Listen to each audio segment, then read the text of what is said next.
श्री स्वामी समर्थ. तुम्हा सर्वांचं श्री स्वामी समर्थ कृपा या चॅनलवर मनापासून खूप खूप स्वागत. नवीन मराठी वर्ष सुरू झालेलं आहे.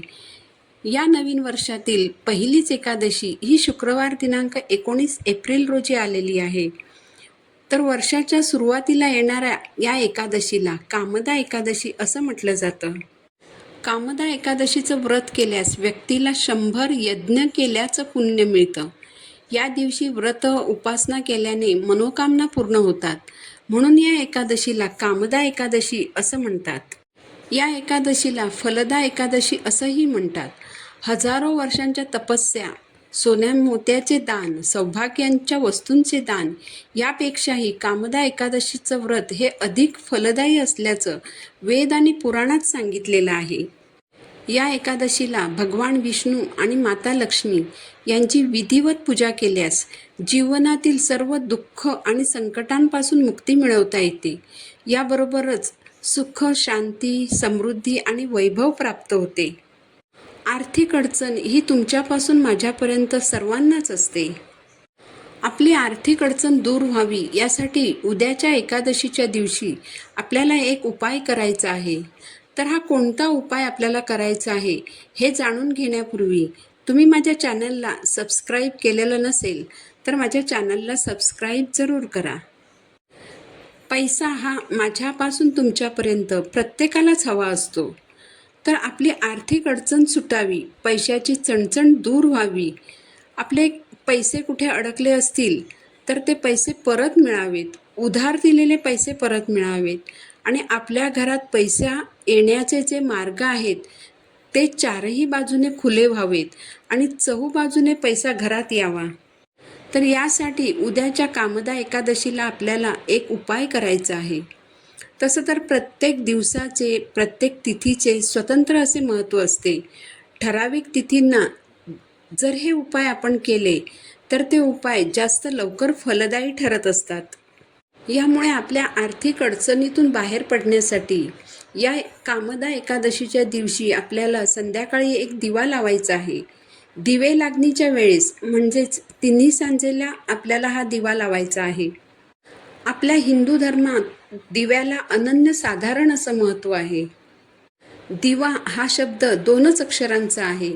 पण कोणताही धार्मिक विधी करताना, कोणतेही अनुष्ठान अथवा पारायण करताना किंवा एखादी सेवा करताना, इतकंच काय तर रोजची देवपूजा करताना देखील सर्वप्रथम आपण दिवा प्रज्वलित करतो, दिव्याची पूजा करतो.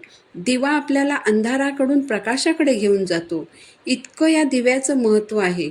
आपण जे कष्ट करतो, जी मेहनत करतो, त्या कष्टांना यश यावं, त्यांना नशिबाची साथ मिळावी यासाठी आपल्याला संध्याकाळी हा दिवा लावायचा आहे. यामुळे माता लक्ष्मी प्रसन्न होईल. माता लक्ष्मी घरात स्थिर राहते, घरात पैसा टिकून राहतो. तर या उपायासाठी आपल्याला एक दिवा लागणार आहे. दिवा तुम्ही कोणताही घेऊ शकता. एखादी पणती घेतली तरी चालेल किंवा कणकेचा दिवा बनवला तरी चालणार आहे. यानंतर एक ताम्हण घ्यायचं आहे. त्यात थोडेसे तांदूळ घ्यायचे आहेत. तांदूळ चांगले असायला हवेत. खराब अथवा किडलेले तांदूळ घ्यायचे नाहीत. थोडीशी हळद घेऊन त्यात थोडेसे पाणी घालून हळदीची पेस्ट तयार करावी. या हळदीने तांदूळ पिवळ्या रंगाचे करायचे आहेत.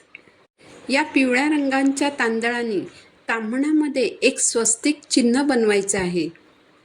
जो दिवा तुम्ही घेणार आहात तो दिवा या तांदळांच्या स्वस्तिकवर मध्यभागी ठेवायचा आहे. दिव्यामध्ये शुद्ध गाईचं तूप घालायचं. गाईचं तूप नसेल तर म्हशीचं तूप घेतलं तरी चालेल. म्हशीचं तूप घेतलं तर त्यात चिमूटभर हळद टाकायची आहे. दिव्यामध्ये फुलवात लावायची आणि त्यानंतर हे ताम्हण दिव्यासहित तुळशीकडे घेऊन जायचं. तुळशीला स्पर्श होणार नाही याची काळजी घ्यायची आहे. यानंतर ताम्हणात ठेवलेला दिवा आपल्याला प्रज्वलित करायचा आहे. दिव्याला हळद कुंकू वाहायचं आहे. दिव्याला अक्षता, फूल अर्पण करायचं आहे आणि दिव्याची पूजा करायची आहे. दिवा प्रज्वलित करताना दिव्याची वात उत्तरेकडे करायची आहे. उत्तर दिशा ही कुबेराची दिशा आहे आणि आपण हा जो उपाय करणार आहोत ते आपली आर्थिक अडचण दूर व्हावी, आपल्या घरात पैसा यावा यासाठी करणार आहोत. धनप्राप्तीसाठी करणार आहोत. यासाठी दिव्यामध्ये 2 अखंड लवंगा टाकायच्या आहेत. लवंगा फूल असलेल्या असाव्यात. दिव्यात एक हिरवी वेलची टाकायची आहे. यानंतर दिव्यामध्ये एक कापूर टाकायचा आहे.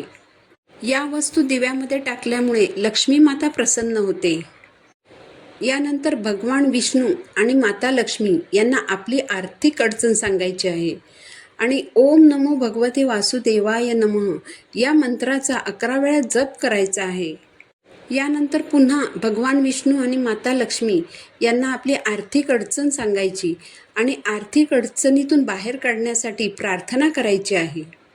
दुसऱ्या दिवशी या वाती आणि वेलची, लवंग या वस्तू एखाद्या झाडाखाली मातीत विसर्जित करायच्या. ज्या तांदळांचा वापर करून ताम्हणामध्ये स्वस्तिक बनवले त्या पिवळ्या अक्षता पक्ष्यांना खायला घालायच्या. हा उपाय दर अमावस्येला केला तर त्याचे चांगले परिणाम होत असल्याचे तुम्हाला दिसून येतील. तर उद्या संध्याकाळी हा साधा सोपा उपाय नक्की करून पहा. माहिती आवडली असेल तर चॅनलला सबस्क्राईब जरूर करा. पुन्हा भेटू नवीन व्हिडिओसोबत. श्री स्वामी समर्थ.